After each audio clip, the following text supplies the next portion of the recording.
નમસ્કાર મિત્રો આજની વિડીયોમાં વાત કરીશું દેશ અને દુનિયાના સુપરફાસ્ટ સમાચારની।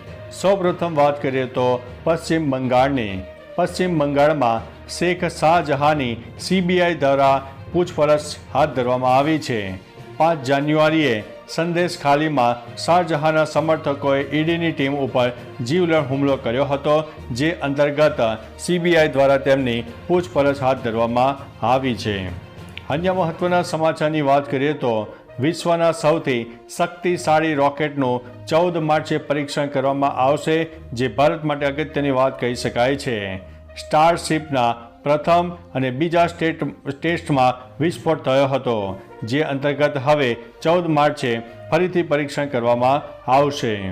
અન્ય મહત્વના સમાચારની વાત કરીએ તો ભારત માટે એક અગત્યના સમાચાર સામે આવ્યા છે। ભારતીય નૌસેનાનું રેસ્ક્યુ ઓપરેશન હાથ ધરવામાં આવ્યું હતું। હુતી હુમલાનો શિકાર થયેલા જહાજને બચાવવામાં આવ્યું છે।